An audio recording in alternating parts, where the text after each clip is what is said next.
Sejam muito bem-vindos e bem-vindas ao podcast História Presente, produzido pelo LPPE, Laboratório de Pesquisa e Práticas de Ensino em História da UERJ. Hoje estamos em mais um episódio dessa nova série Fala Prof. Aqui, nós, alunos da UERJ, vamos entrevistar professores e professoras egressos do curso de licenciatura da UERJ que trabalham e pensam em educação básica. Nossa série tem como proposta ser um espaço de diálogo entre a escola e a universidade.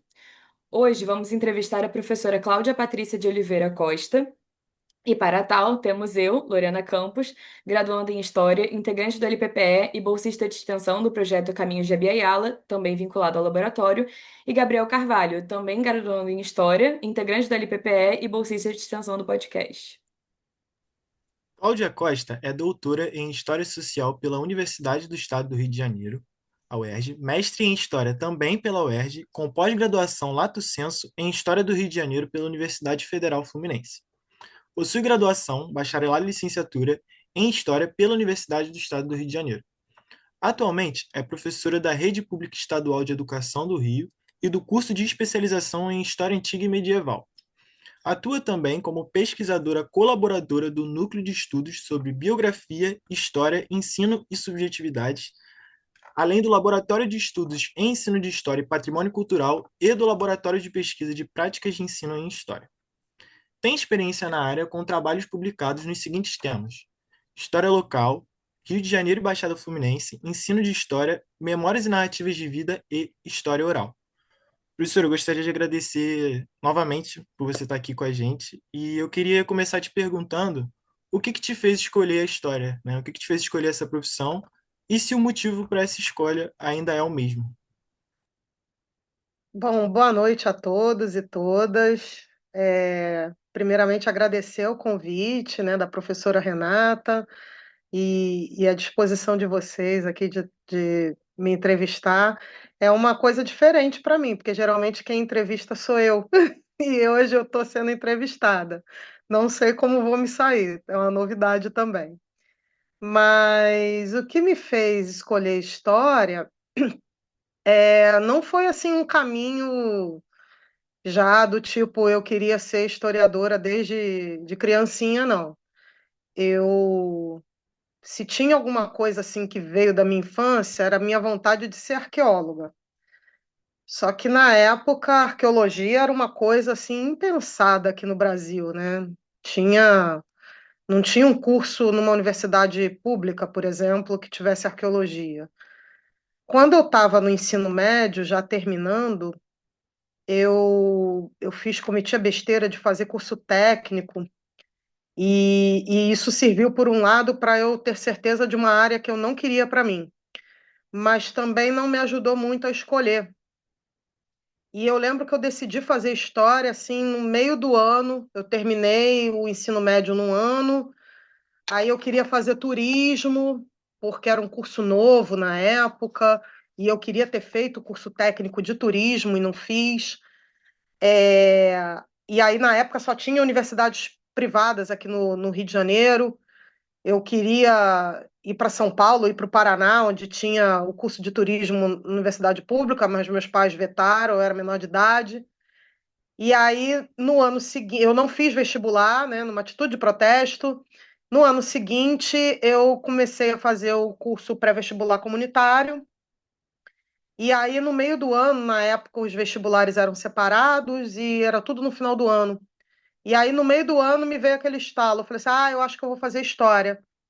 Mesmo que eu tenha tido, historicamente, poucos anos da disciplina de história na minha trajetória escolar, né? Eu tive pouco contato com a disciplina de história na escola, mas sei lá, tirei que queria fazer história, eu gostava, sempre gostei muito de ler, não pensava em ser professora, mas estava naquela luta de passar no vestibular. Eu lembro que me sugeriram fazer letras, porque na época que eu prestei a concorrência era menor, então seria mais fácil de entrar, né?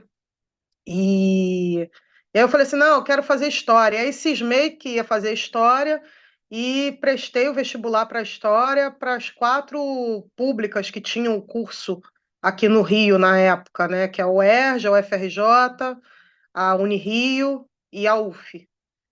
E aí dei sorte de passar, na verdade, uma dupla sorte, né? A sorte de passar e de ter gostado do curso, porque muita gente também que entrou comigo foi desistindo pelo meio do caminho, ou obtinha aprovação em outro curso, né? Às vezes direito, psicologia, em outra universidade, e aí foi largando a graduação pelo meio do caminho.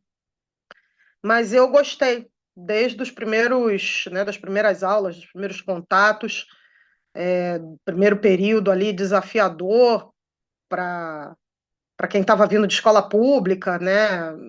Era complicado numa UERJ pré-cotas, né?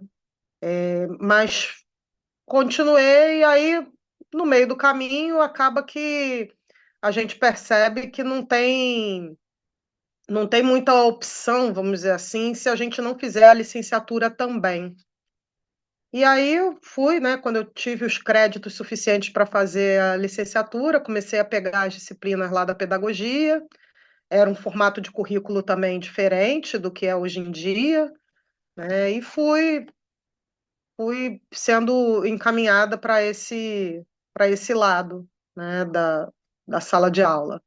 Perfeito, Cláudia. E aí, assim, queria te perguntar, porque na prática docente, né, a gente tem que saber articular os saberes que a gente aprende na academia, né, enfim, nas disciplinas mesmo de história e do bacharel, e os pedagógicos, né, que na UERJ seria o que a gente chama de 12, né, então, aqueles saberes pedagógicos. E aí eu queria saber como é que você, olhando para sua formação, assim que você saiu da universidade, né, depois de também pegar a licenciatura que você citou, como é que foi articular esses saberes no início da sua graduação, assim que você saiu, e depois de adquirir experiência, né? Hoje, já com, né, muito tempo de sala de aula, eu sei que você traz até, em questão, né, de trazer documentos, exemplificações, esse saber escolar. Eu, né, conhecendo o seu trabalho, sei que você pega coisas, produções mesmo aqui da UERJ, da LPPE, e transfere para a sala de aula com os bolsistas da UERJ. Então, eu queria saber um pouco, assim, a diferença dessa sua formação inicial para agora, depois dessa experiência, no ensino básico. Nossa, foi uma transformação assim muito grande. Às vezes eu faço esse exercício de pensar a Cláudia, professora lá do início, né? Porque aí eu me formei na UERJ e no ano eu me formei em 2005 e no ano seguinte eu fui convocada para minha primeira matrícula na SEDUC do Rio de Janeiro. E aí a gente chega, né? Eu trabalhava em Duque de Caxias. As minhas matrículas, as escolas que eu trabalhei, as duas matrículas eram em Duque de Caxias. Depois de um tempo é que eu consegui vir para o Rio, mais para perto da onde eu moro. Foi um choque assim brutal de realidade, né? A gente chega cheio de ideias, cheio de propostas, todas aquelas dinâmicas, aquelas propostas inovadoras, lúdicas, né, para trabalhar a sala de aula. E quando a gente chega na vida real, é um impacto muito grande, pelo menos para mim foi. E aí eu digo que não só na escola pública, né, como nas escolas privadas, pelas quais eu passei também no início, já tem um tempo que eu não estou mais na rede privada, mas no início eu combinava, né, conjugava as duas realidades, né, a realidade da escola pública, estadual, lá em Caxias, que é, para quem não é do Rio, né, é região metropolitana do Rio de Janeiro, é um município da região da Baixada Fluminense, e as escolas privadas que eu trabalhei também, escolas pequenas, assim, de bairro, né, poucos alunos, mas uma realidade completamente diferente daquela que a gente aprende na graduação, na licenciatura, né, que é o colégio de aplicação, né? Então eu fiz estágio, eu acredito que vocês ainda façam pelo menos uma parte do estágio no CAP da UERJ, né? E é uma realidade à parte, né? Não sei como está agora, as coisas mudaram muito, né? São 20 anos aí de diferença, mas com tudo isso, né? É, é tudo, é a precariedade de recursos, é a precariedade de bagagem mesmo, de conhecimento que os alunos apresentam, né? Quando eu comecei a trabalhar com fundamental, então eu pegava, na época ainda era sexta série, né? Que agora é o sétimo ano. Então, sétimo, oitavo ano foram as primeiras turmas que eu peguei no estado, né? E eu dava aula também no Fundamental 2 na rede privada. Não tinha grande diferença, exceto a quantidade de aluno por turma, o que também, até hoje, é um empecilho, né? Um problema quando eu quero fazer alguma coisa que fuja do tradicional, né? Do feijão com arroz, da aula expositiva, usando o quadro, né? Enfim, tornam as coisas mais complicadas. Então foi aquele choque inicial, né, de vir. Eu lembro que veio primeiro, na época, o primeiro bimestre, as notas baixíssimas, vieram as provas e foi uma enxurrada de zeros, de notas muito abaixo da média, e olha que a média na Seduc já é 5, né, não é uma média difícil de ser atingida. E aí eu ficava assim, como é que os professores fazem? Que tipo de prova? Que tipo de avaliação nessas condições tão restritas, tão precárias? Que tipo de avaliação os meus colegas fazem, né?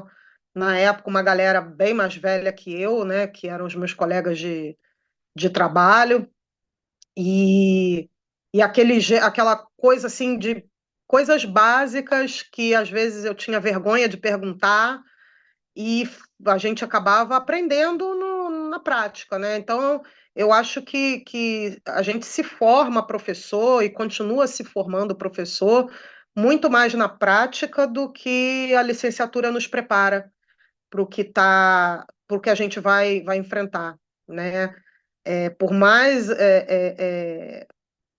que a teoria, né, te dê muitos caminhos, né, para lidar com os desafios da sala de aula, vai ter sempre uma surpresa, né? Vai ter sempre algo que foge daquilo que você leu, daquilo que você planejou, daquilo que você aprendeu como o ideal, né? A gente brinca hoje, né, que quem está há muito tempo já no estado ou no município também, né, porque eu tenho muitos colegas que são do município do Rio de Janeiro, a gente acha que não consegue nem fazer mais uma prova de concurso, porque a prova de concurso exige que você tenha o conhecimento teórico das coisas, né? E não tanto o domínio prático. Mas a gente já está tão contaminado pela prática, né? No bom sentido, que eu falei assim, às vezes a coisa se descolou tanto, né, da teoria, que eu falei assim, eu já nem sei se eu consigo fazer mais, né? Se eu pegar uma prova agora, se eu conseguiria fazer sem antes estudar, né? Como todos estudamos pelo menos uma vez para fazer esse concurso, porque tem muita diferença, né? Tem muitas coisas que a gente aprende no dia a dia, né? À medida que os desafios vão se apresentando, né? Então, dar aula para o ensino fundamental é um tipo de desafio, dar aula para o ensino médio é diferente. Hoje em dia, eu estou com o ensino médio regular durante o dia e à noite eu estou nos jovens e adultos, que é um outro universo, né? Uma outra pegada. E a licenciatura é muito pouco para te preparar para isso tudo, né? A gente não tem, infelizmente, a gente não tem a oportunidade de vivenciar todas essas experiências, né, na licenciatura. O resto a gente faz na prática mesmo. E assim, eu acho que, só complementando um pouco o que você falou, acho que esse choque de realidade, hoje em dia, pelo menos, ele é mais visível, assim, pro professor, porque a gente tem uma série de alunos, assim, de classe média alta, que estão, de certa forma, se aproximando cada vez mais de uma extrema-direita. Então, a gente vê alunos com posições, assim, deliberadamente fascistas mesmo dentro de sala de aula, né, por influência da internet, enfim, bastante influência externa. Ao mesmo tempo que dentro das classes mais baixas, a gente viu uma influência do tráfico de drogas muito grande na criação dessas crianças, desses adolescentes, né? Então é muito complicado para o professor entender essas duas realidades e aprender a dialogar. Realmente, assim, dentro da universidade, dentro da nossa graduação, não tem algo específico, algo que prepare a gente para isso, além da prática mesmo, e, enfim, encaminhando já para a próxima pergunta, que é um debate maior sobre a próprio campo de pesquisa do ensino de história, né, que vem crescendo cada vez mais nos últimos anos. E eu queria saber um pouco da sua opinião sobre, assim, uma das bases do ensino de história é entender o professor como o construtor de um conhecimento próprio, né? Como o construtor ali de um tipo específico de conhecimento e não um reprodutor do conhecimento acadêmico. Como que você enxerga essa questão assim desse professor sendo esse produtor, esse autor desse tipo específico de conhecimento? Eu acho que, assim, quando eu vejo muito uma diferença ao longo desse tempo no perfil do professor que trabalha comigo na rede estadual, né? Quando eu entrei, não tinha, assim, ninguém, colega, que tivesse passado da graduação, né? Tivesse ido além da graduação. O máximo que a gente tinha era um ou outro com a especialização. E aí isso, pelo menos, aí estou fazendo uma análise muito da minha experiência, né? Depois que eu fiz, né, mestrado, doutorado e continuei atuando na educação básica, principalmente o mestrado, né, foi meio divisor de águas assim na minha prática, né? Mesmo que o mestrado não tenha sido voltado para a área de ensino, né? O meu mestrado foi na UERJ, no PPGH, né? Então foi História Política. Não teve nenhuma discussão na minha dissertação assim específica sobre educação, ensino de história, mas quando eu voltei, né, quando eu defendi que eu voltei para a sala de aula, foi houve uma diferença ali. Até mesmo nesse, vou usar uma palavra assim da moda, né, um jargão da moda, um empoderamento de ter essa certeza de que o que eu faço na sala de aula é produção minha. Eu não estou reproduzindo o que está no livro didático, o que alguém que veio antes de mim fez. E então, assim, eu não sei dizer para vocês se com todo mundo aconteceu dessa forma e acontece, mas hoje em dia eu tenho muitos mais colegas que são pelo menos mestres, né? Eu trabalho em escolas que têm ou que está fazendo mestrado, ou que já concluiu o mestrado e está pensando no doutorado, né? Seja por qualquer motivo, né? Ou pelo adicional que a gente recebe no salário, ou por uma vontade genuína mesmo de continuar estudando e se aprimorando, se aperfeiçoando.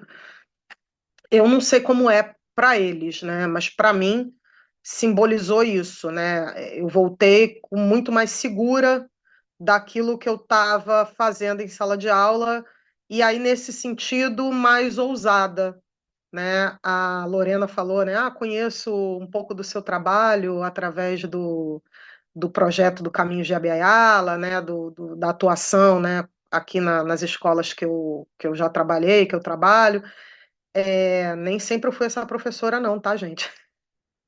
No início eu era muito mais tímida, muito mais conservadora, né? Tinha muito mais receio de me lançar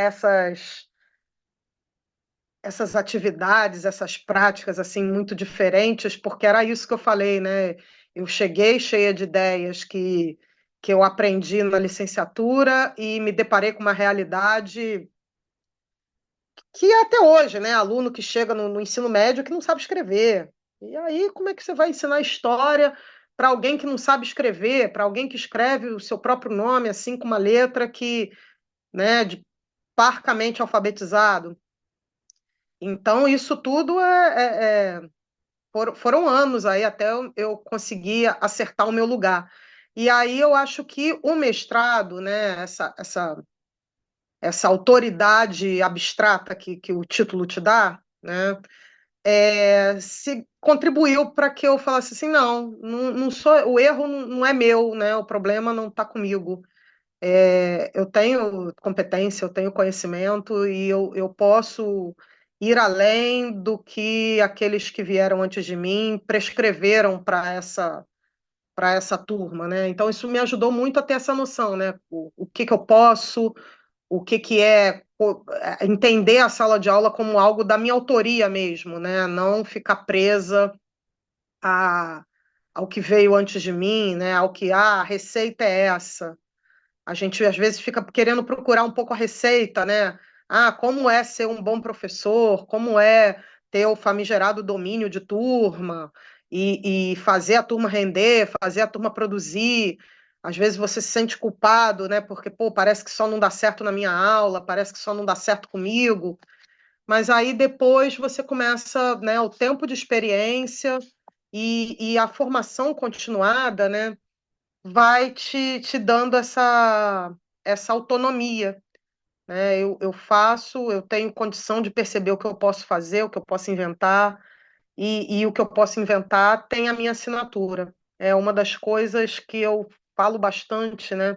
A gente tem na escola uma pressão muito grande hoje para projetos, né? Práticas de sucesso e tudo mais, e a gente vê coisas bacanas acontecendo no chão da escola e que acaba ficando esquecida, né? Acaba ficando para lá, não vira um produto patenteado, não vira uma coisa registrada, né?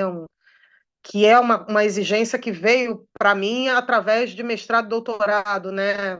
Você tem que publicar, você tem que escrever sobre, você tem que produzir, né, reflexões científicas sobre aquilo. Eu falei assim, e quem reflete sobre o que a gente faz na escola, né? E quem publica? Às vezes coisas que são muito bacanas e que entrou um ano, passou o outro, esqueceu, caiu no esquecimento, ou então daqui a pouco aquilo está sendo replicado sem dar os créditos, né? Não, foi o professor fulano que trouxe isso para cá, né? Que fez pela primeira vez.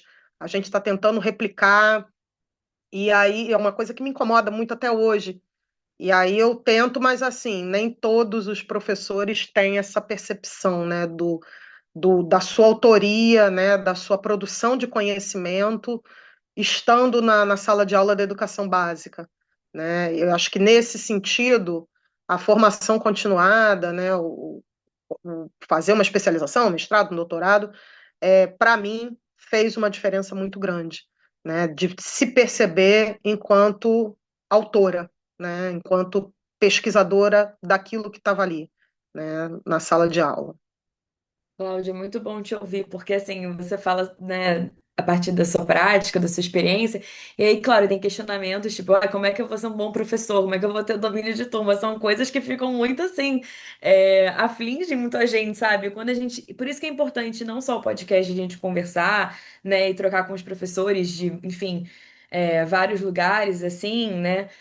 Mas no estágio você vê na prática, né? Nossa, como é que eu você vê o professor lidando, porque ali você ainda está num lugar confortável de espectador, assim, você está vendo o professor lidando com a turma e você pensa, ai, nossa, será que eu faria isso? Nossa, mas caraca, olha só, né, o jeito que ele pensou, o jeito de lidar, o jeito de fazer, como ele explicou isso, e realmente tem coisas que só a prática dão pra gente, assim, e te ouvir dá uma calenta no coração. E aí eu queria te perguntar, porque você já estava falando sobre isso, né, na pergunta que o Gabriel fez, da escola como um lugar de produção de saber, né? E não só um lugar como um lugar de reprodução de saber, que a gente acha um pouco isso, né? Que o professor vai lá, só ensina e que aquilo ali não tem nada, não começa nada de novo ali, né? Sendo que a escola, cara, cada aula é uma, né? Surge muitos saberes ali a partir da escola. E eu queria te perguntar como é que você se relaciona com essa prática docente, se você tem costume de registrar, né? Se você, essa experiência deu certo, esse documento deu super certo. Nossa, toda vez que eu uso essa documentação é certeiro que o pessoal vai entender, ou esse exemplo que eu sempre uso, esse filme que eu sempre trago, se você tem costume de registrar mesmo essa prática docente sua. A gente vai, com o passar do tempo, né? Eu fui criando aí os meus bancos de questões, né? De textos, que é um pouco isso que você falou, né? Deu certo uma, duas, três vezes. vamos usar, né? Então, quando eu quero falar, por exemplo, de Revolução Industrial, que aí também tem é uma pesquisa que, sei lá, talvez um dia eu vá fazer, né? Por que alguns temas despertam tanto interesse e outros a turma não reage nem se você for fantasiado ali, né? Do evento, ela não vai reagir, né? E tem outras que você bastou de botar no quadro qual vai ser o tema daquela aula que está todo mundo já de olhos abertos ali, engajados, né? E aí, quando eu falo Revolução Industrial, por exemplo, é um dos temas que engajam. E eu sempre trabalho com um texto que foi um texto que me chocou enquanto aluna, e eu estava na sétima série na época, né? A professora de história falou de Revolução Industrial e passou um trabalho que até bem pouco tempo aí atrás ainda era editado, né? Ainda era publicado, revisto, né, e tal, mas ainda estava circulando por aí. E aí o texto fala justamente de um acidente de trabalho lá na Inglaterra do século XIX, em que a funcionária de uma fábrica têxtil tinha perdido um dedo esmagado na engrenagem da máquina, e aí era o depoimento que o capataz da fábrica, que por acaso era pai da moça acidentada, estava dando perante ao juiz. E aí ele fala, né? Ele narra como foi o acidente, como foi o socorro, né? E tudo mais. E aí reflete, né? Que a filha estava trabalhando lá mais de 10 horas naquela mesma situação e provavelmente o cansaço fez ela se acidentar. E aí termina o diálogo falando assim: nesse dia o pagamento dela foi suspenso. Aí assim, eu lembro que quando eu tinha, sei lá, na sétima série, eu tinha 12 anos.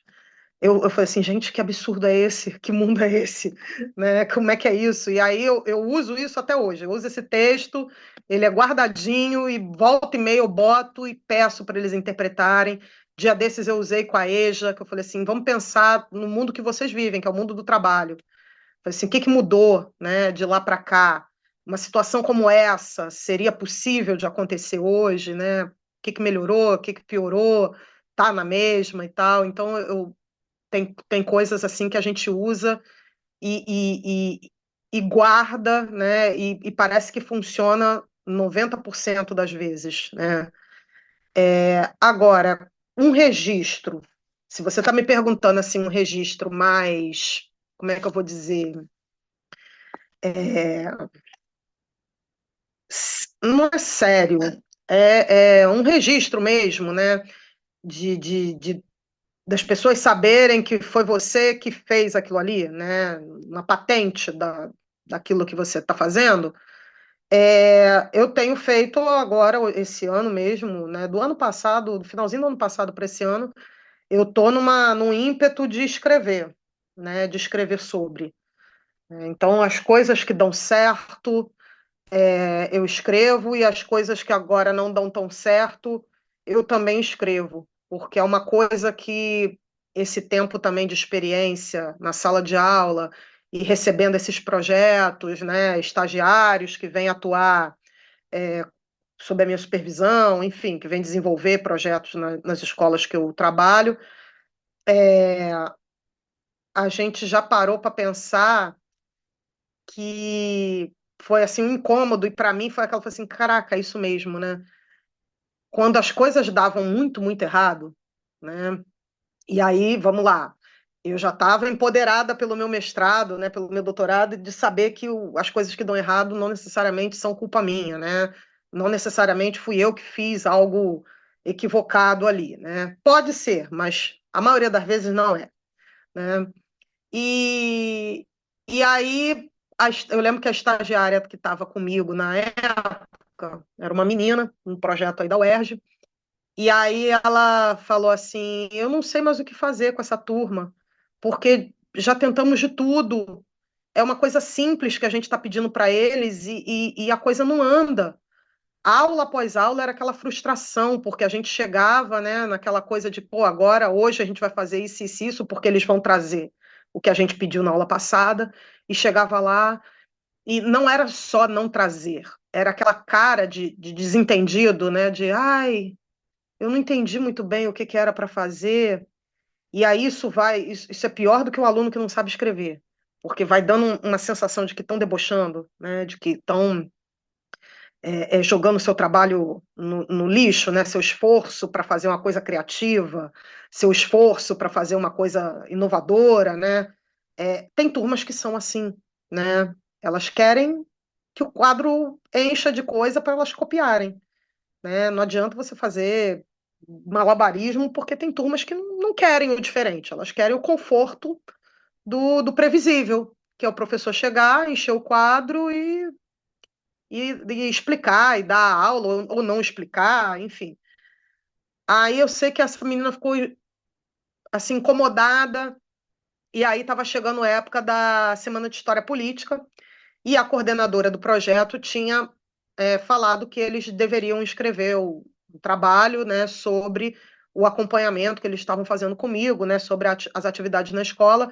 E aí ela veio desesperada para mim. Eu falei assim, eu não sei o que eu vou fazer, porque a turma que eu estou acompanhando não produz, não rende, a gente não está conseguindo fazer nada com eles, a gente está tendo que inventar coisa de última hora para poder avaliá-los, porque o que a gente está pedindo eles não estão fazendo. E aí eu virei para ela e falei assim, fala da escassez. A escassez é um problema. Foi assim, porque tinham 3 estagiários nesse projeto comigo, e aí eles acompanhavam turmas diferentes. A turma do fulano, eu falei assim, esquece a turma do fulano. A turma do fulano tá rendendo porque ele chega nas reuniões, mostra fotos, mostra resultados, e fala que a turma fez, que a turma engajou, que a turma adora ele, não sei o quê. Eu falei assim, esquece. A turma dele é uma, a que que você está acompanhando comigo é outra. Não compara, porque nunca vai chegar ao mesmo nível de ter as mesmas respostas. E não vai ter mesmo, né? Nenhuma turma vai ter a mesma resposta. Falei assim, aí você começa a discutir a ausência. E quando a turma não reage? E quando, a despeito de todas as tentativas, de todas as linguagens possíveis, em sintonia com o que está na BNCC, em sintonia com o que está nos currículos, a turma não quer. Porque é isso, a turma não quer. Aí ela, tá, vou fazer isso. Aí foi, não sei o que, aí 1, 2 semanas depois, foi assim, aí o artigo e o trabalho, o resumo para a semana de história. Ela falou assim, não consegui. Você não tem nada para me indicar sobre o que dá errado? Aí eu falei assim, não. Falei assim, não, e eu vou te dizer por quê. Falei assim, porque o que dá errado não vira artigo. Falei assim, deveria, porque dá muito mais errado do que certo. Falei assim, para você conseguir uma coisa que você fala assim, caraca, essa turma me surpreendeu positivamente, foram 10 tentativas que te frustraram. Foram 10 murros em ponta de faca que você deu, né? Mas o que vira artigo é o caso excepcional, o caso que rendeu pra caramba, que foi exposto, que recebeu os parabéns do secretário de Educação, que fez a escola ficar famosa na regional e tudo mais. Mas aí o resto, e o que está debaixo do tapete? A gente precisa problematizar. Aí eu falei assim, então você vai escrever sobre isso. Você vai, mas como? Não tenho referência. Eu falei assim, você vai ser autora de um trabalho que discuta por que as hipóteses, por que aquilo fracassou. Aí eu lembro deles apresentando na Semana de História, a professora que estava na mesa falou assim, não fala fracasso. Eu falei assim, tem que falar. Eu falei assim, as coisas têm que ter nomes, né? Não deu certo. E é isso, a gente tem que problematizar. Por que que não deu certo? Por que que pode não... Se na outra turma estava correndo tudo às mil maravilhas, por que que nessa a coisa foi de mal a pior e chegou no final do ano e eles não produziram nada, né? Por que que dá certo com umas e não com outras, né? Aí, como esse projeto ficou uns 3 anos comigo na mesma escola, a gente foi fazendo tentativas, né? No ano seguinte, ela estava em outra turma, aí a gente tentou alguma coisa, o objetivo era fazer uso de biografias, né? Então, a gente foi tentando outras coisas, tendo como eixo a biografia.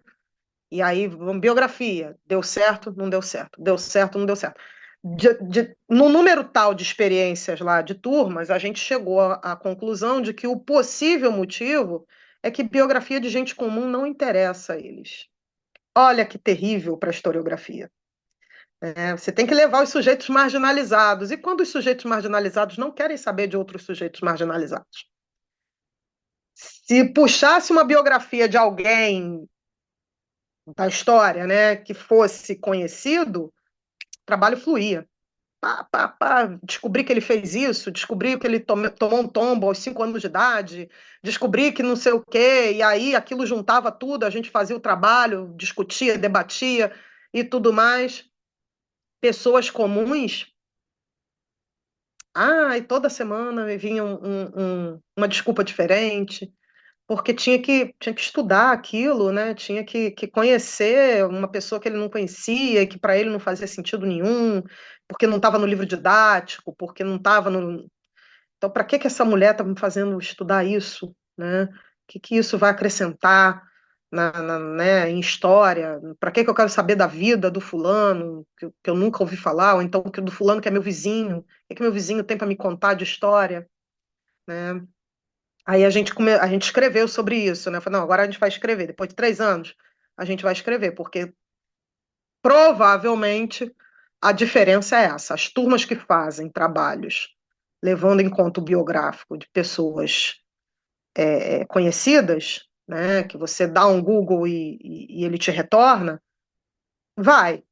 Agora, falar do meu vizinho, a gente está aqui em Brasília, que tem um contingente expressivo de imigrantes africanos. Angolanos, congoleses. Quem quer conversar com congolês e com angolano para a gente falar de diáspora? Ah, mas se tivesse no livro, aí eu falei assim, agora você pesquisa a vida desse cara aqui que apareceu no capítulo tal do livro. Aí eles vão em cima. Aí eu falei assim, é isso. Essa vida comum, apesar na historiografia, eu falei assim, então você pega todos os historiadores que falam de biografia para a história e que defendem que as vidas comuns, né, têm que ser estudadas. Falei assim, você cita eles, você concorda com eles, mas aí você conta o desafio que é para você levar o que está sendo discutido na academia para a sala de aula.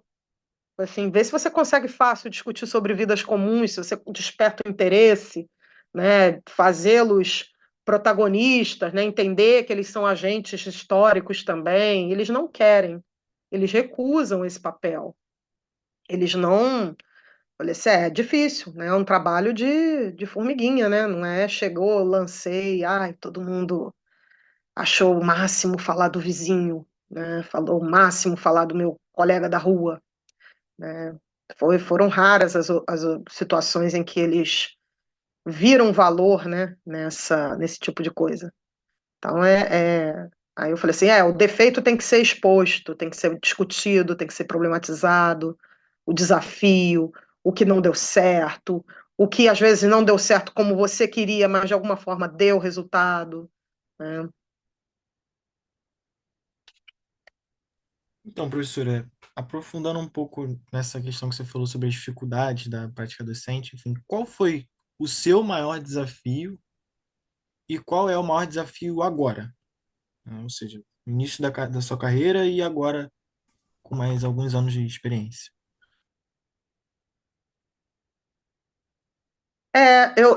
Hoje eu olho assim, eu me sinto cansada para algumas coisas que lá no início eu tinha menos conhecimento e mais disposição.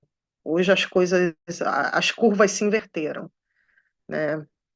O desafio maior é uma geração que está chegando na escola muito sem bagagem, mas sem bagagem de tudo. Não é só. Antes eu até falava era só de conhecimento de história, né? Que chegava com umas visões assim enviesadas. Hoje é conhecimento de vida, né? É uma galera que não tem noção de nada. Às vezes a gente se impressiona com algumas coisas assim que eles falam, fazem,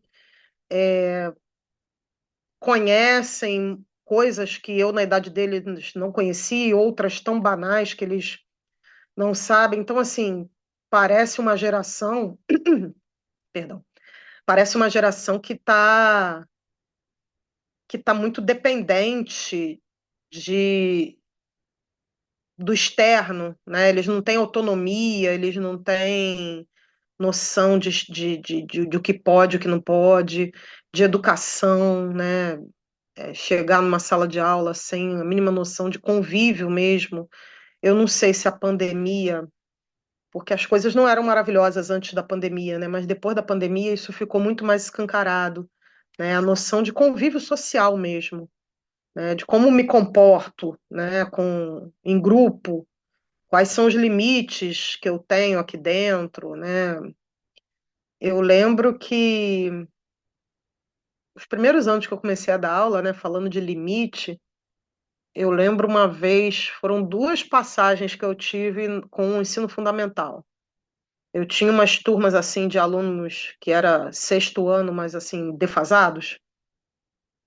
E aí teve uma vez que eu me estressei com uma turma dessas lá, eu falei assim, cara, eu falei assim, eu vejo aqui vocês enchendo a paciência, criando caso comigo, com a professora de matemática, não sei o quê.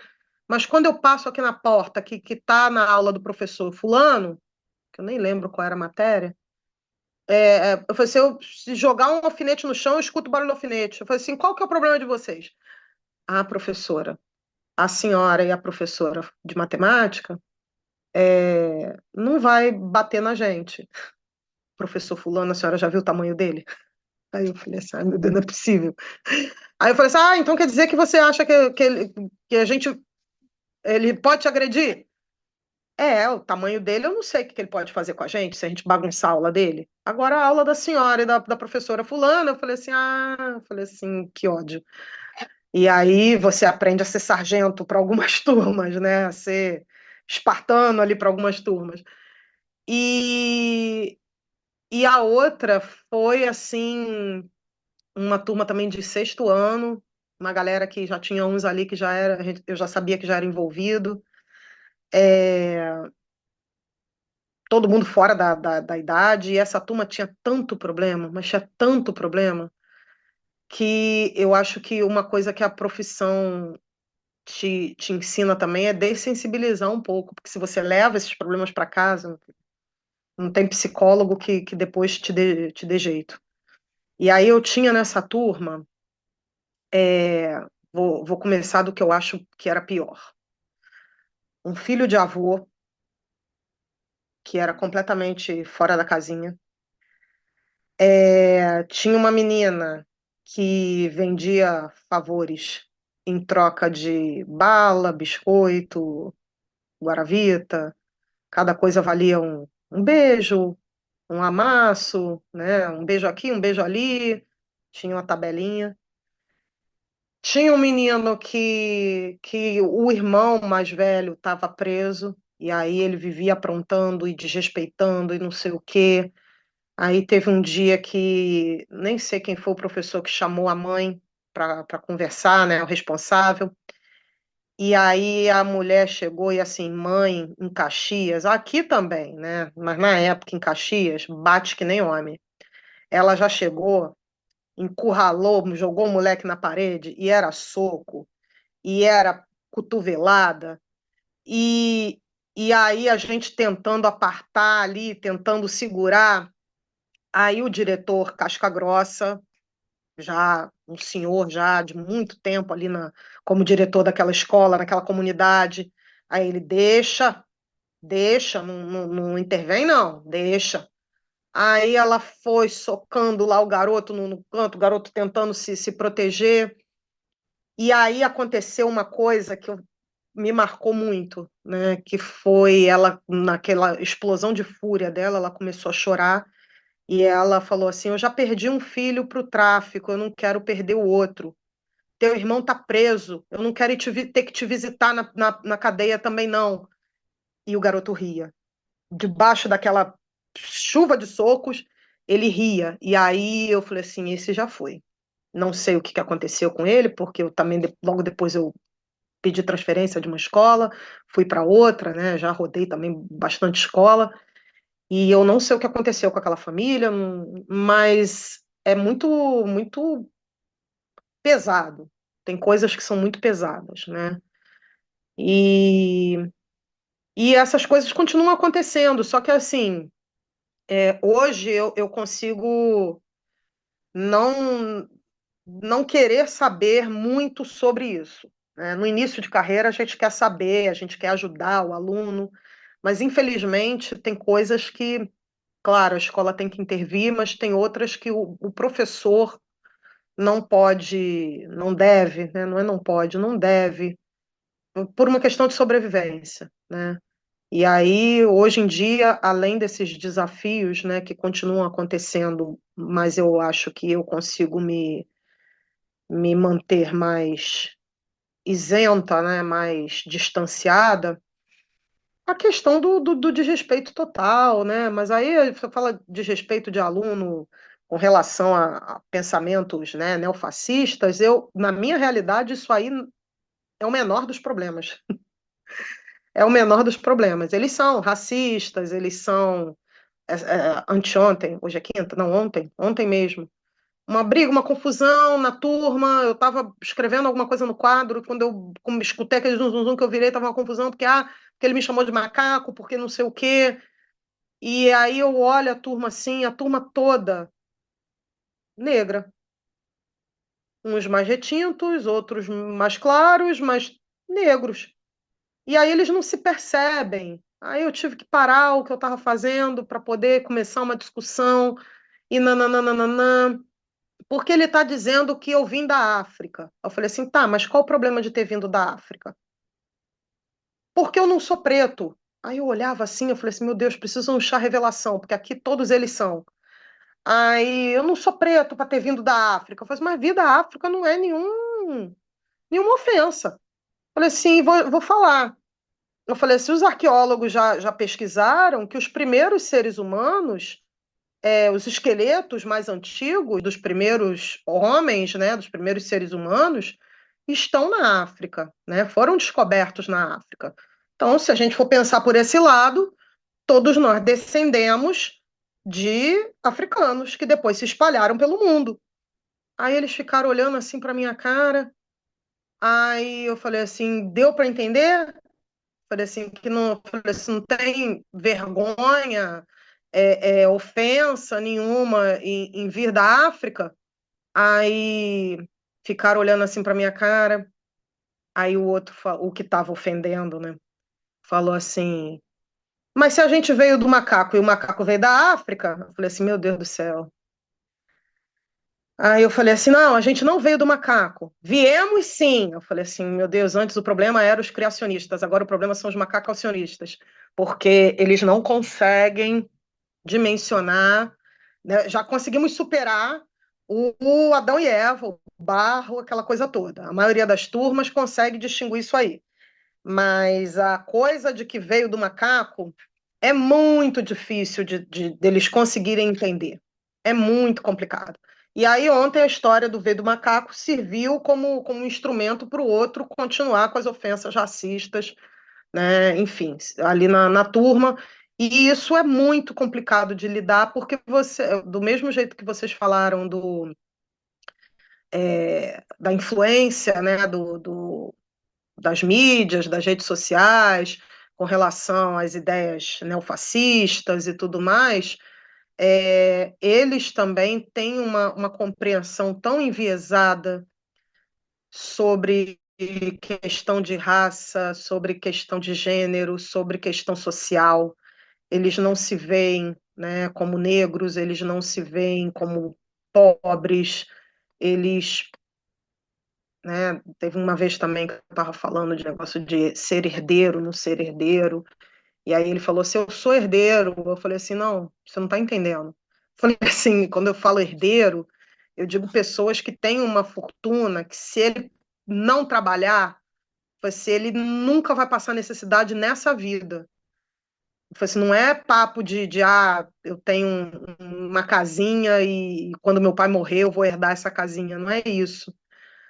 mas eles não dimensionam. A visão de mundo deles é tão reduzida, né? E aí a gente tenta observar isso, né? A visão de mundo é reduzida, geralmente chega a ser até clichê, mas é onde as famílias são ausentes, né? Aquelas mães, aqueles responsáveis que não aparecem nas reuniões, não aparecem quando são convocados por qualquer motivo. Então, a visão que eles têm é o quintal da casa deles só, né? Não tem aquela coisa de, quero sair disso, né? Quero para eles isso está satisfatório, né? Quero estudar, quero conhecer novos lugares, né? São uma minoria. Eu sei que é bem uma coisa aqui da escola que eu trabalho, né? Porque até o ano passado eu trabalhava numa outra escola maior, que era onde o pessoal do Caminho GBL começou a trabalhar comigo, que os alunos tinham né, tinha esses que não tinham muita visão,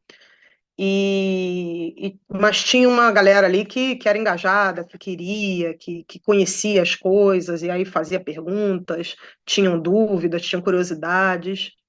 Aqui é muito desafiador essa coisa do eles não terem vontade de nada. É meio assustador, né? Eles não têm ânsia por conhecer nada, né? Isso é muito frustrante para o professor, né?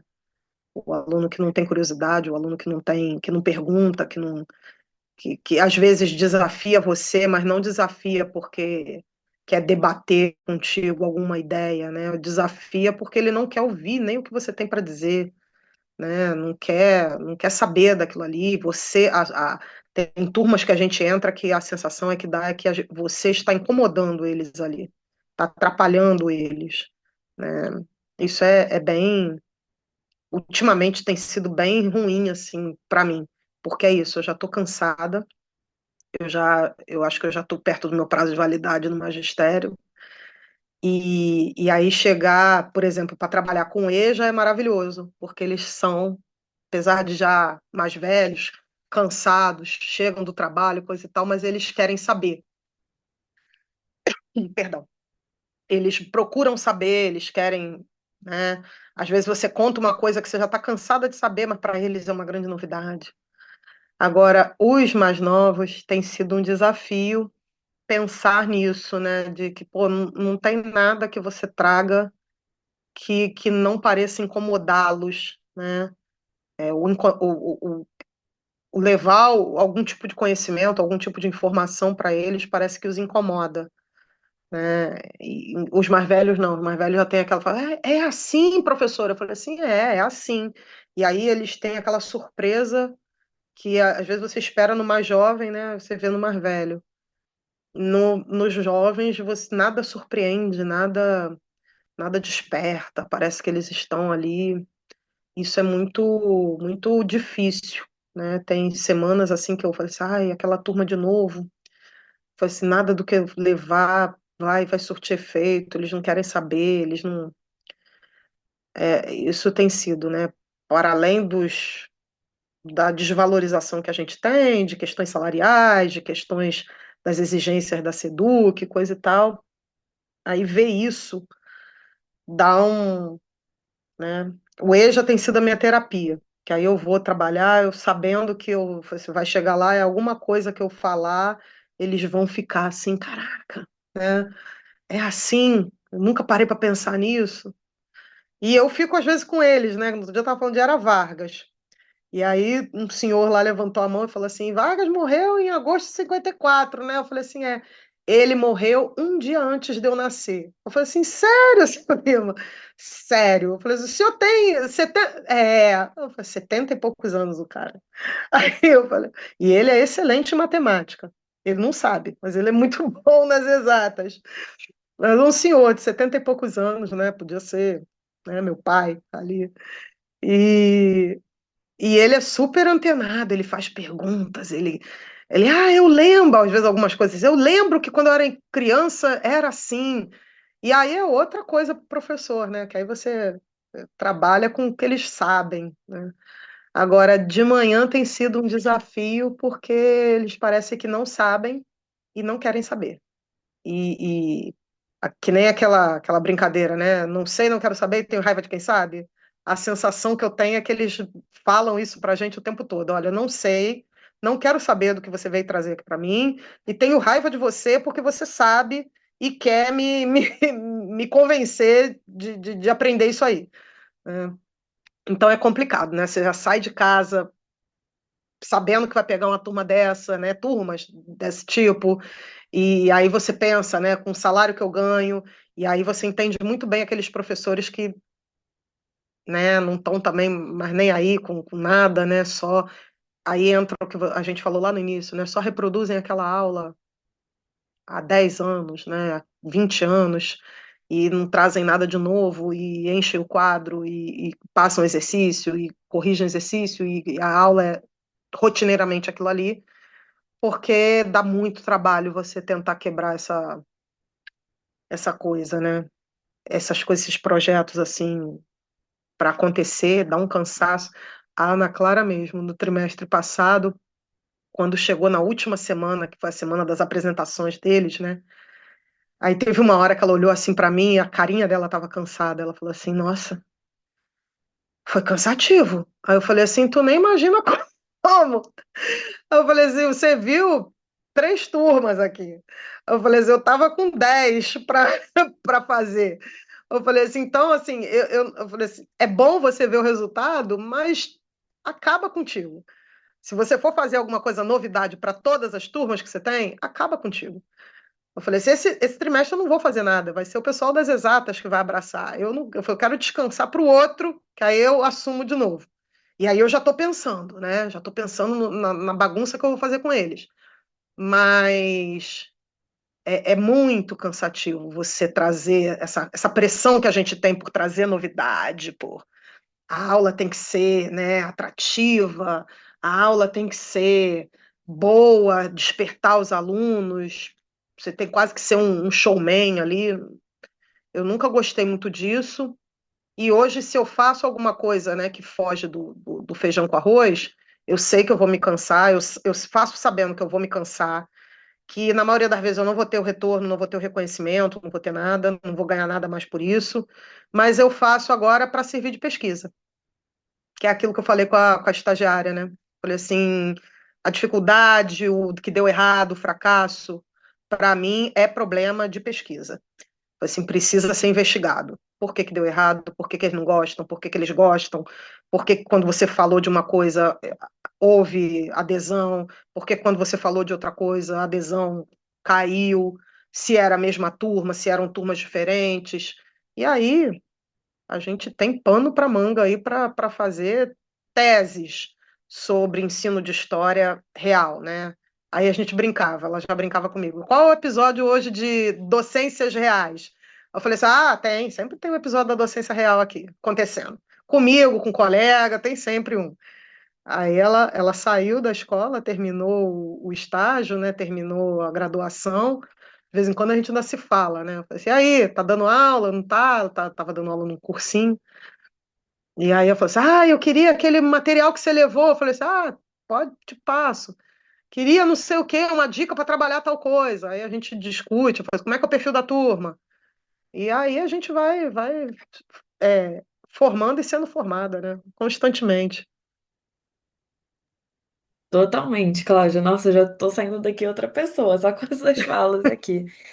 E aí eu queria, assim, te perguntar também, porque você falou um pouco sobre essa relação, você já estava contemplando o que eu vou falar agora na sua resposta, sobre essa coisa do professor e aluno, né? Porque, assim, acaba que tem um pouco essa mística, né, do professor, né? O aluno vê o professor um pouco como uma figura, assim, mística. Então, às vezes, você encontra o aluno na rua, ele dá até um...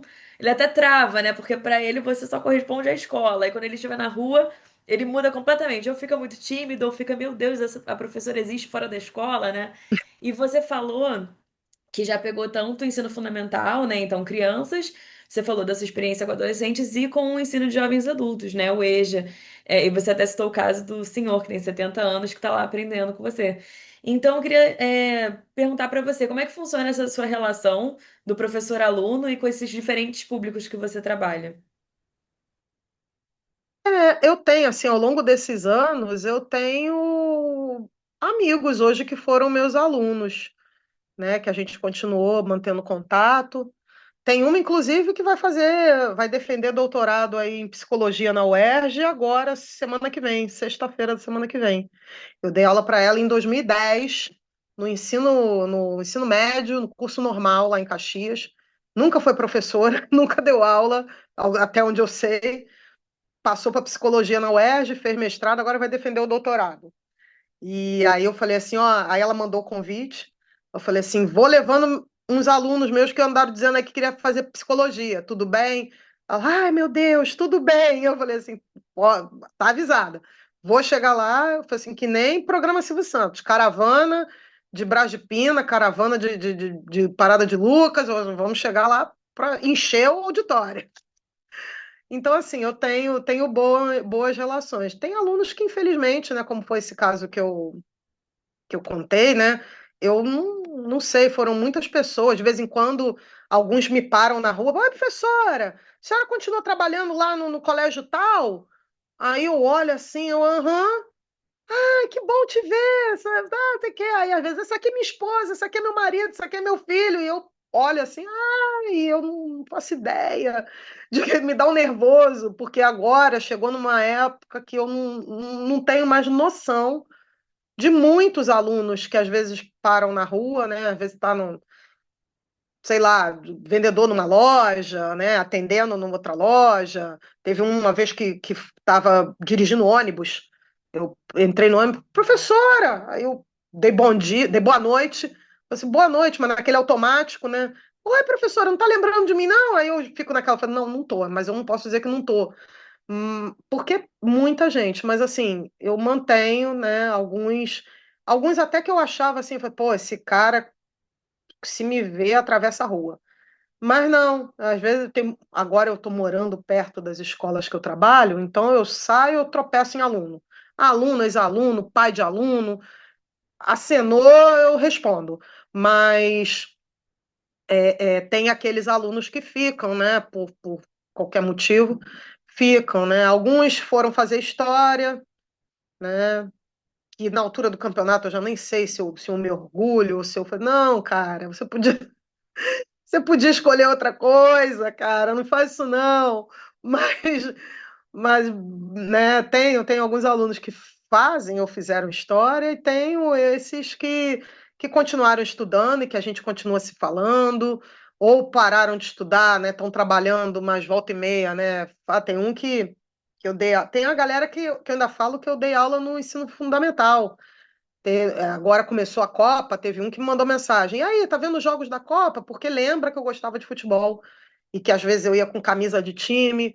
Isso lá em 2007, 2008, e eu ia com camisa de time. Você não, curte, não sei o quê. Você viu a estreia da seleção tal, não sei o quê, não sei o quê. E, pô, aí, pô, segue meu perfil, que eu faço poesia, que eu aí, esse particularmente faz poesia e trabalha numa loja da Motorola, sei lá o que, ali em Madureira. Então, assim, aí a gente vai se falando, rede social hoje facilita um pouco, né? E às vezes agora, com a publicação dos trabalhos, às vezes eu mantenho contato com eles para o retorno. Você lembra daquele trabalho que a gente fez quando você era do primeiro ano? Tá aqui, publiquei.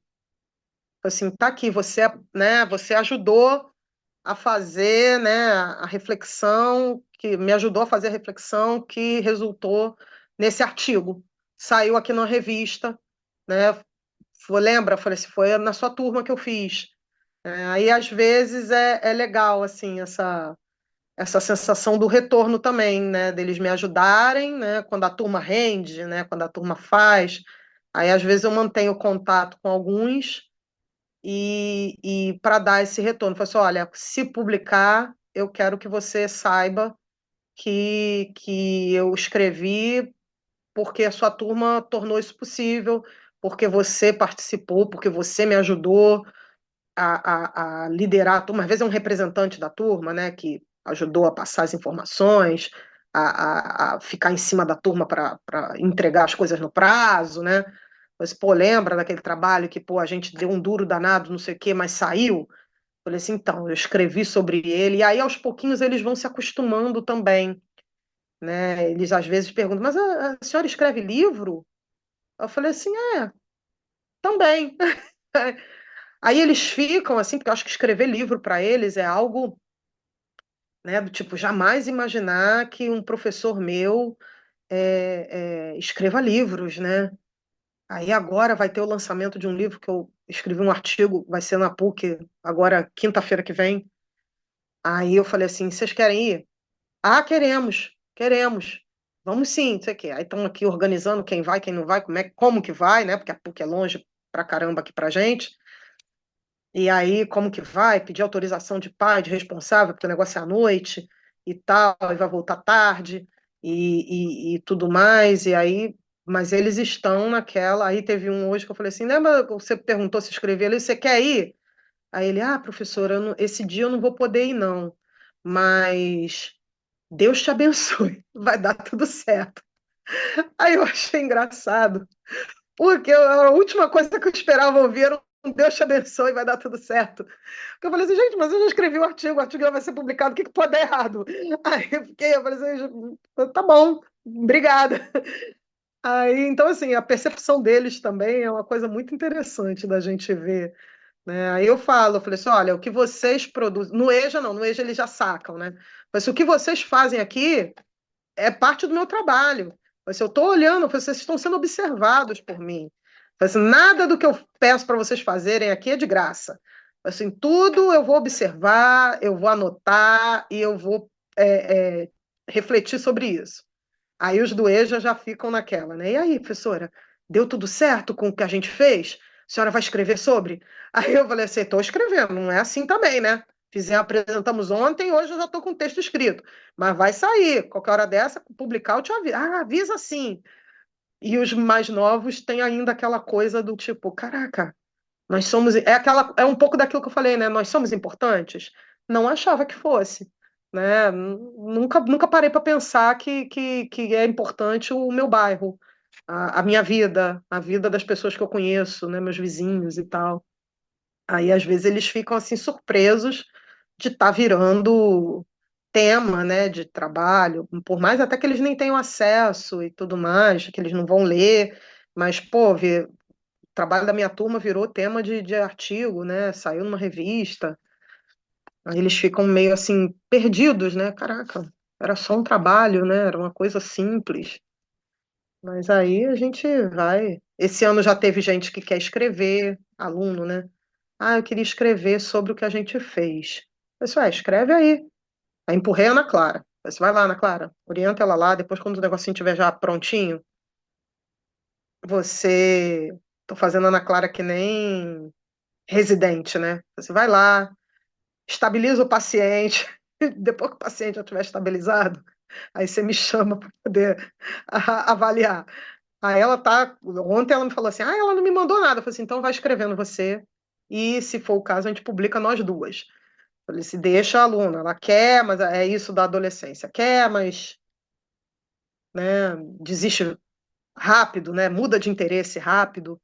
E aí eu falei assim, não, pergunta a ela, perturba ela, se ela não fizer dentro do prazo, aí você escreve vai escrevendo a sua parte.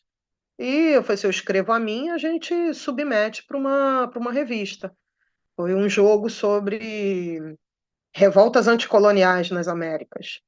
Aí, como tem a ver, né, com a proposta do Abiyala, eu falei assim, então você era numa turma que ela estava acompanhando comigo e tal, então ela participou do passo a passo, me ajudou a corrigir, né? Então, isso é importante também, né, de ter o estagiário ali, porque muitas turmas com muitos alunos, para fazer um trabalho assim mais criterioso, além de cansativo, né, às vezes é humanamente impossível você dar conta de corrigir tanta coisa em curto tempo. E aí eu dividi. Falei assim, tinha uma colega que dava sociologia, tinha eu e tinha a Ana Clara de estagiária. Falei assim, vamos dividir, cada uma corrige o material de uma turma. Depois a gente monta e leva para eles. E aí a gente vai discutindo ali com eles o que eles erraram, o que tem que corrigir, o que a gente corrigiu. Mas isso aqui está errado. Falei, não, corrige e depois a gente conversa com eles, para poder dar tempo de produzir, eram jogos, né, para produzir as cartas, as peças do jogo, dependia daquilo tudo corrigido, né? Então, você vai corrigindo e depois a gente senta com eles e aponta o que que foi errado, né? Aí saiu, né? Aí uma das alunas falou assim: eu queria escrever sobre, publicar um artigo sobre o jogo. Eu falei assim: ótimo, tem revistas que publicam alunos de ensino médio, né? Aí eu falei assim, desde que em coautoria, não sei o quê, eu falei assim, a Ana Clara pode te ajudar. Aí trocaram o WhatsApp, não sei o quê, mas a garota parece que tá meio devagar, né? Eu falei assim, Ana Clara, vai, você se adianta, porque eu falei assim, você fazendo, eu faço junto com o seu, e se tiver de bom tamanho, se tiver fechadinho, nós publicamos, e ela começa, fez um trabalho lá para mim sobre, né, ela escolheu o tema de Idade Média, aí eu já quero publicar pro CEAN, né? Eu falei assim, porque o pessoal ali no CEAN pensa pouco no ensino de história. Eu falei assim, vamos mostrar que ensino de história antiga, medieval, também está na educação básica, né? Vamos pensar isso aí. Aí ela produziu um jogo lá sobre mulheres medievais, né, e tal. Eu falei assim, se escreve. Ah, não sei o quê, professor. Eu falei, não, escreve o que você achou, o que você pensou, qual foi o desafio. Pois a gente transforma isso aí no artigo. A gente bota aí a parte teórica e transforma no artigo. Aí vamos ver se vai sair. Mas 20 anos atrás a Cláudia não ia fazer nada disso, não. Não ia pensar em nada disso, não. Então, professora, já encaminhando aqui um pouco para o final, é, você tem algum recado que você gostaria de deixar para os alunos que estão se formando agora em História? É, e também, se você tem alguma sugestão de algum projeto, algum trabalho seu, que você possa divulgar aqui, fica à vontade. Então, recado para vocês é, é o que eu falei. Vocês escolheram? Vocês gostam do que vocês estudam? Força. Porque, assim, infelizmente, o cenário para a sala de aula, né, para sala de aula da educação básica, o cenário não é dos mais promissores, até mesmo em questão de concursos, né? Eu tenho visto poucos editais aí de concursos abrindo, né? Então, eu lembro que na minha época abria assim com mais facilidade, né? Tanto que eu tenho duas matrículas no estado, elas têm diferença de 3 anos entre elas, né? Então, abria com uma certa frequência, né?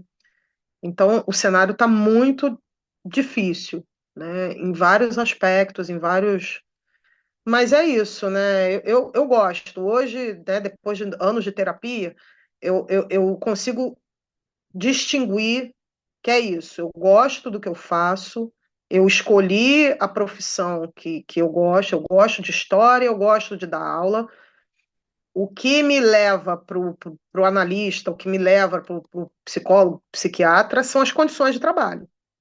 Mas aí você pensa, né? Na realidade do Brasil, eu sou uma exceção? Não.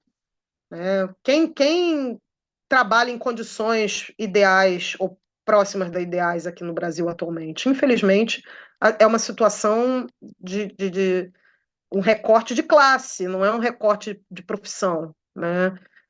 O trabalho no Brasil é uma coisa, né? Vi de exemplo aí do debate da escala 6x1, né? A gente ainda tem uma mentalidade aí de trabalho, né? Quase escravo, né? Quase.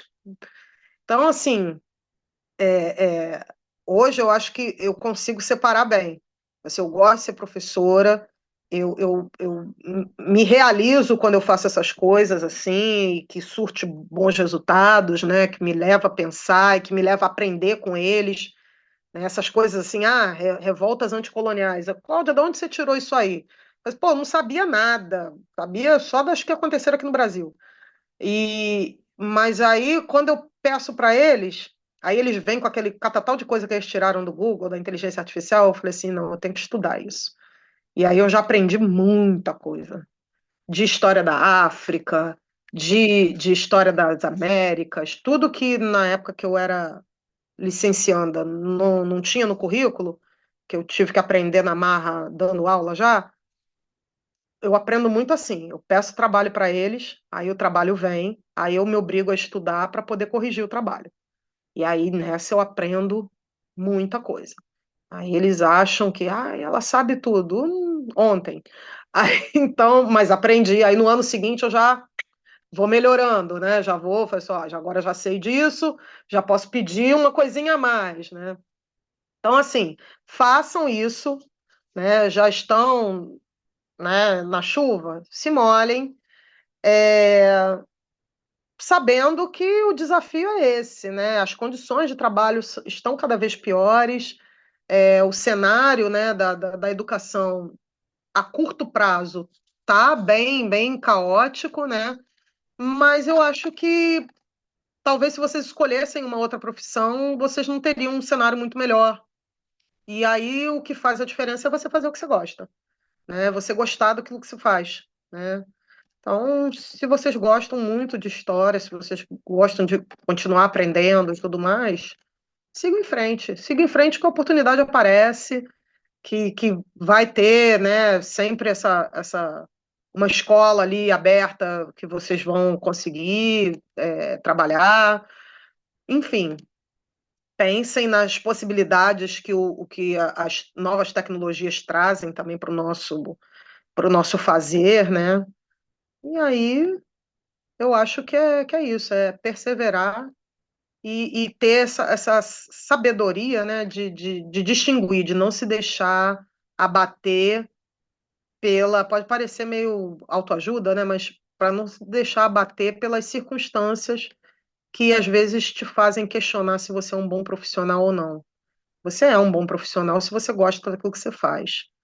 E o resto são coisas são ossos do ofício, né? Como diz o ditado, são desafios que a gente tem em qualquer trabalho, em qualquer emprego que a gente escolha, né?